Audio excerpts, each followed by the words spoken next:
ভারতীয় মাননীয় সংগঠন মহামন্ত্রী আমাদের পিএল সন্তোষজি এসছেন। এই সংগঠন মহামন্ত্রী যখন এসছেন সংগঠনের বিষয়ে এটা আলোচনা হয়েছে এবং আগামীকালকেও হবে। বিপ্লব কুমারদেরকে বহিষ্কার করা হতে পারে, এটা পত্রিকা দেখে আমরা রাজনীতি করি না। আমাদের কোনো কাউকে কোট করে করা হয়েছে কি? পত্রিকাতে এটা ভিউজ দেয়া হয়, এটা নিউজ না, এটা ভিউজ আমি মনে করি।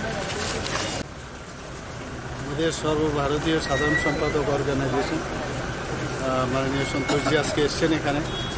তো সিরিজ অফ মিটিং হয়েছে, সবই সাংগঠনিক আর কিছু না। আপনারা জানেন যে ওনার একটা রুটিন ওয়ার্ক 3 মাস 4 মাস পর আসেন, এ নিয়ে এখানে তিনবার এখানে প্রায় এসেছেন। এইসব বিষয়ে সমস্ত বিভিন্ন স্তরের ইভেন যারা মিনিস্টাররা আছেন, এমএলএরা আছেন, তাদেরকে নিয়ে আজকে বৈঠক হয়েছে। আমাদের যারা অফিস বিহারের তাদের সাথেও কথা হয়েছে। তো বিভিন্ন যেসব মার্গদর্শন নিয়ে করিয়েছেন, তো এগুলো আমাদের রুটিন ওয়ার্ক এবং সংগঠন নিয়ে কথাবার্তা হচ্ছে।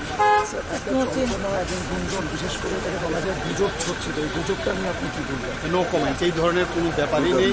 গুজব তো গুজবই, যেহেতু গুজব সত্যতা নেই ওর মধ্যে। নতুন সভাপতি কে হচ্ছে না না, এইসব বিষয় নিয়ে কোনো সাংগঠনিক কথাবার্তা, অন্য কোনো কথা স্যার আলোচনা হয়েছে। হ্যাঁ, সেটা তো স্বাভাবিক হবেই।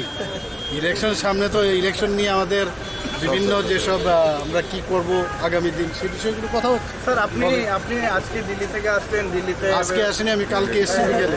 প্রাইম মিনিস্টারের সঙ্গে সবার সঙ্গে দেখা করেছেন, মিটিং হয়েছে। সেই মিটিংয়ে ত্রিপুরার কি কি বিষয় নিয়ে আলোচনা? না, ওইখানেও রুটিন সমস্ত যে আমাদের ত্রিপুরাতে বিভিন্ন ডিপার্টমেন্টের, এটা তো অ্যাকচুয়ালি সরকারি কি কি ডেভেলপমেন্ট হয়েছে, কোন জায়গায় খামতি আছে সেই বিষয় নিয়ে আলোচনা।